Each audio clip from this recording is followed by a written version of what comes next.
Sana magandang araw para matuto. Welcome back sa YouTube channel natin or sa Facebook. Sa Facebook mo ito pinapanood. Ako po si Architect Ed. Site visit ulit tayo doon sa ginagawa naming bahay na tapos na yung structural at nagsisimula na kami sa finishing.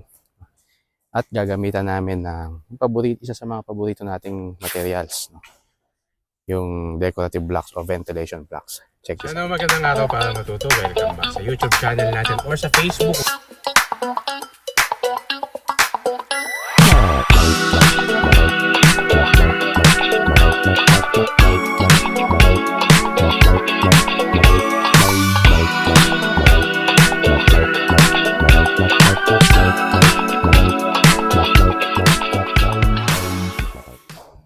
Ito yung bahay. Por! Gandang hapon. Yan. 3 palapag yan. Parking. Tapos dun sa dulo na yon may man cave. Tapos yun yung lalagyan namin ng decorative blocks o louver blocks. Yan o. Sinisimula na nila doon. Yan. Zoom natin. Zoom. Yan. Yung decorative blocks na yan ay galing sa J&L. Lalagay ko rito yung yung kanilang contact details para kung gusto nyo umorder, edi kontakin nyo sila, usap na lang kayo, diba? Pasok tayo. Ayan. Ang isa pang interesting dito sa project na to, yung gagamitin naming bubong. Yung gagamitin naming yero dyan ay sandwich na metal roof. Sandwich kasi may dalawang metal sheet siya, tapos nasa gitna niya ay insulation material. So pagka kinabit siya, may insulation na siya. Hinihintay lang namin ma-deliver. Papakita ko rin sa inyo yun very soon. So ito ang gate. Ito yung gate ng driveway. Tapos dito meron din kami dyang lalagay na ventilation blocks or decorative blocks. Pati ito. So ito yun. Ayan. Ito sa inyo.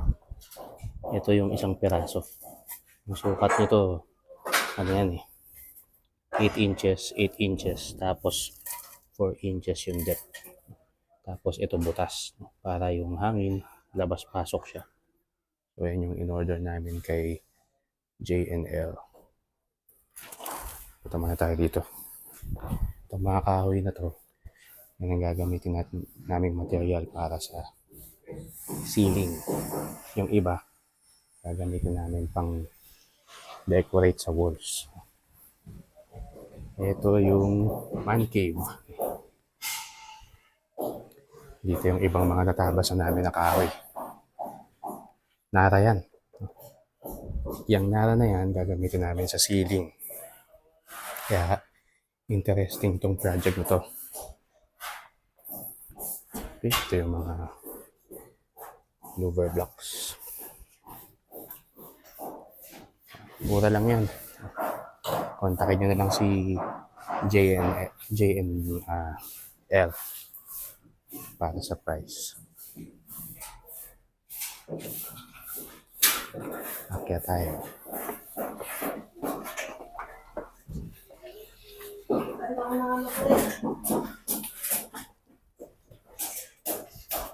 Ito, skylight to.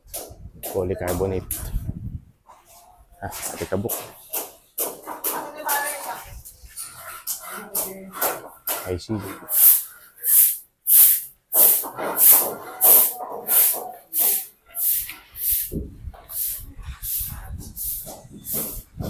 So ito, lalagyan namin ng louver blocks yan. Ito na, simulan na nilang ilagay yun. Taran!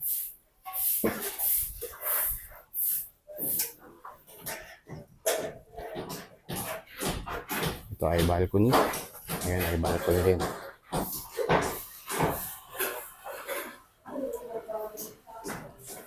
Yan, third floor.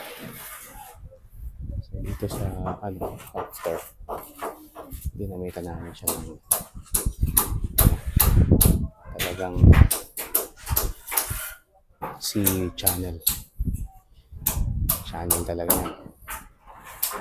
Na ang specify ng engineer parang ano yata yun.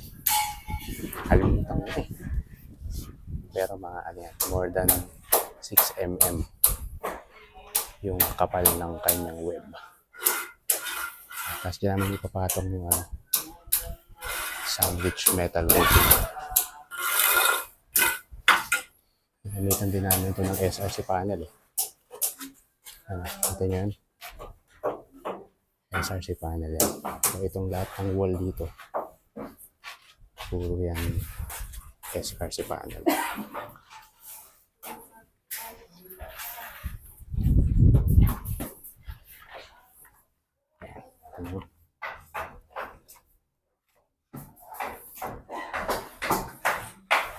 SRC panel yan.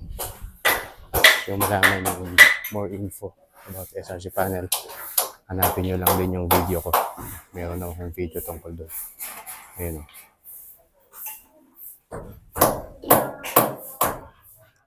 yung kitchen. Yung kitchen, pagka natapos to, meron siyang view.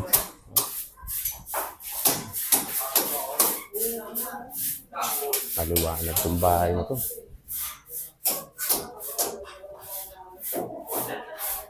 So, imagine, pag natapos to, yung ceiling namin ay nara. As in, nara talaga. Hindi siya yung ano lang WPC o plastic. Hindi. Nara talaga yan. So, very exciting itong project na to. Panis.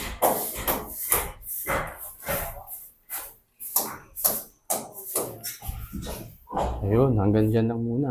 Si ingay Saka bakit ginagamit natin yung decorative blocks at yung ventilation blocks. Kasi bukod sa maganda siya tignan, ano siya nagiging additional na ventilation. Number one, yan ang unang-una. Tapos lighting din. Kasi tumatagos doon yung natural light tsaka yung natural air. Okay. So, yun muna.